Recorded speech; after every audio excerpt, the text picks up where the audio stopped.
Good afternoon. It's Tuesday, January 15. I'm Herman Green with the Midday News. A special welcome if you're watching online at onespotmedia.com.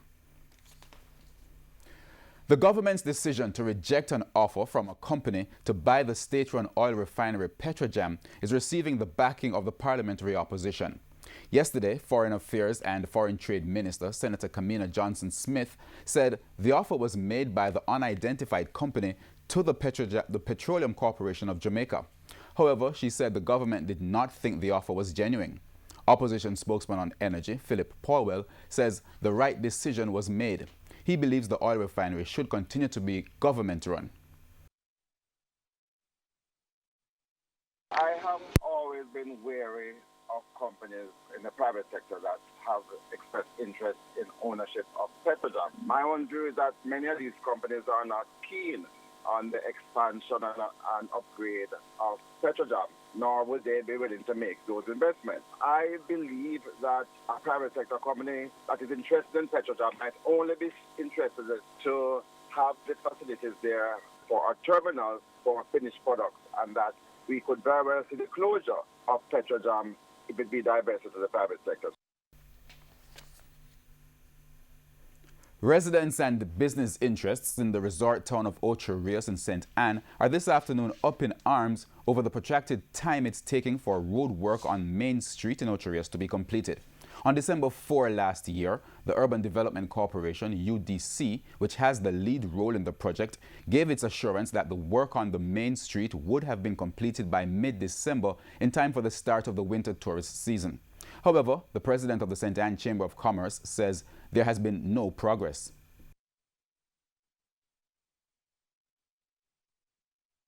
Not done. We were told that it would be completed in November 30th. We were told that it would be completed in December, and it's now January and it's still not completed. So we are very, very concerned. The chamber president also expressed other concerns. And we are concerned about the work that's being done on Main Street that is inferior and it's not up to the standards required. The Main Street Road Improvement Project in Ocho Rios is valued at $160 million. The works include the upgrading and repaving of the road, upgrading of drainage and water mains, landscaping works, and the widening of sidewalks. The project is funded by the Tourism Enhancement Fund. With flood rains causing erosion to a section of the newly constructed road along Chesterfield Avenue in Kingston, opposition spokesman on development and physical planning, Anthony Hilton, is arguing that it's time for Prime Minister Andrew Holness to answer questions about the conditions of drains across the island. Mr. Hilton spoke with our news team after a tour of Chesterfield Drive yesterday. You would have noticed if you check the agenda in the Parliament. I've raised questions to the Prime Minister about the drains. I've tabled a motion on it. So this is a matter that has been of concern, not just today. This is simply reflective of the concerns that we have been expressing. So those are things that have been done, and those debate will continue because the motion is up for debate. The Prime Minister answered some of the questions, begun to answer the questions. There is a report that should come to the Parliament, and that report have to address some of these questions. At least one resident is this afternoon raising concern over what he says is a road hazard waiting to happen. He argues that the crossing for pedestrians, especially children, in the evening across the Mandela Highway poses a great challenge as no one is there to assist the children to do so. The problem is that right behind me here, we have a, well, I assume that it's a bus lane. We have a possibility that the bus should drive in this lane, stop, let off, and if instead of working, children press that button, are adult, and they cross the road. As you can see, not working as yet. He said it's a matter of great concern as at any moment an individual may lose his or her life. He's therefore requesting that the relevant authorities put in the necessary amenities and procedures which will be of benefit to both the motoring and pedestrian public. I want to know if it's a bus lane, a temporary bus lane, and why not the stop line not working as yet, and also the bus are not working. But my concern is I see it last night, and it's still dangerous. In time after 6, it is very dangerous. A disaster waiting to happen. That's how the non-replacement of a section of the rails on the Laconia Bridge in St. Elizabeth is being described. This as it has been reported for more than 80 years by local government representatives to the National Works Agency, NWA, from both the Santa Cruz and Laconia. TVJ News understands that sections of the rails of the bridge were dislodged over 10 years ago following a motor vehicle accident. Since then, other sections of the rails on both sides of the bridge have been dislodged and is posing a danger to both pedestrians and vehicular traffic. Now, in addition, both segments of the roadway leading to the bridge becomes slippery whenever it rains.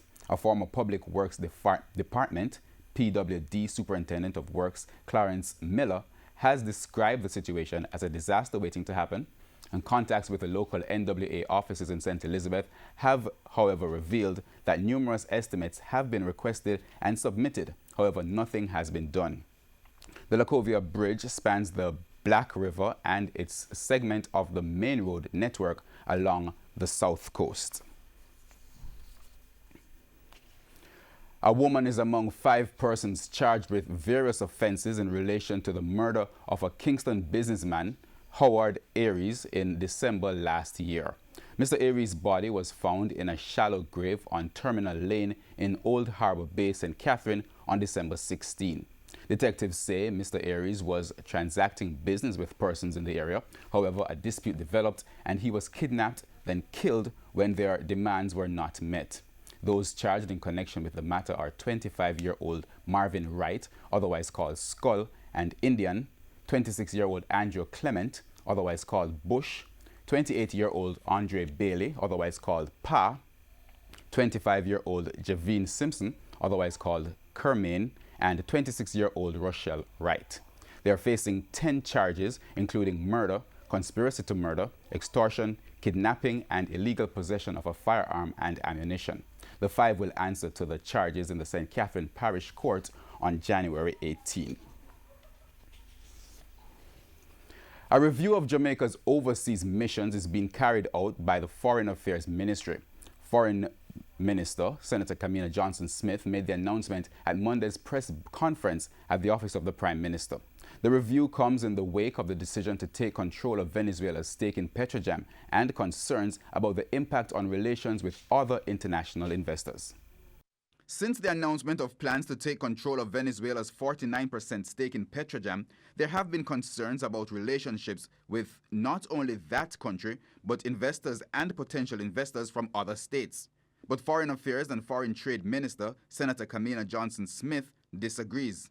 There is no basis for the fears and concerns that are being fomented in the public domain. She says no negative implications are expected as briefings have been held with other foreign missions and the largest international investors and corporate partners. And our feedback has been overall positive because their recognition generally, even... As for damaged relations with Venezuela, Ms. Johnson-Smith maintains that discussions between both states have been cordial, but that may change with the current review. We have been conducting an overall review of our missions, and this year we will be announcing a couple of openings and likely a couple of closures as well. So we have ensured, rather we are ensuring as part of the review, that we try to map costs, the allocation of resources with the level of bilateral cooperation and the an activity that takes place and other sensitivity. Revisit the debate on the banking fees bill. That's the call from President of the MSME Alliance, Donovan Wignall. He says he believes the debate on the bill ended prematurely in Parliament. Speaking on TVJ's Smile Jamaica program Tuesday morning, Mr. Wignall said an important opportunity was missed.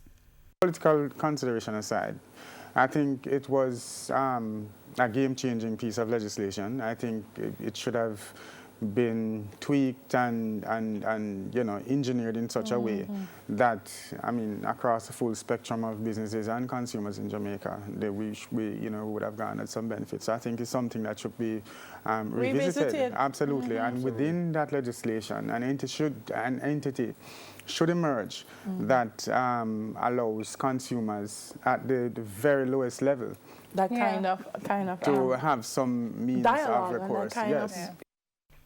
Opposition MP Fitz Jackson last year attempted to have the Banking Services Act amended, arguing that customers were not being protected by deposit-taking institutions.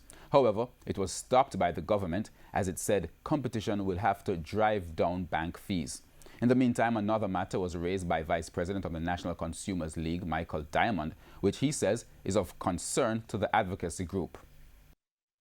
Let's go 40, 50 years. How many banks in Jamaica have actually been put out of business because of sanctions or enforcements? Is it that Jamaica has perfect banking, that no banks has ever been in trouble? Or is it that the consumers don't have a proper avenue to seek redress? So these are concerning issues for us as well. So it's not just simply a matter of high bank fees. It's a matter of when it's time to seek redress, whom do you go to? He also warned against the regulation of banking fees. It's like a balancing act, per se, because oftentimes what history has proven is that when we go ahead and regulate prices, especially where fees are concerned, it's actually end up hurting the consumers more because it actually limits consumer choices and it actually increases costs. So this is something that it shouldn't be just the idea that, yes, some bank fees are high, but in a free market, what we want consumers to have that choice. The choice to be able to, if one bank fee is too high, then you go to another bank. In international news, we go to the UK where it's Brexit Day and British Prime Minister Theresa May is widely expected to lose the vote. But just how big a loss is anyone's guess, with some predicting she could face the largest Commons defeat in any UK leader. The details from the CNN.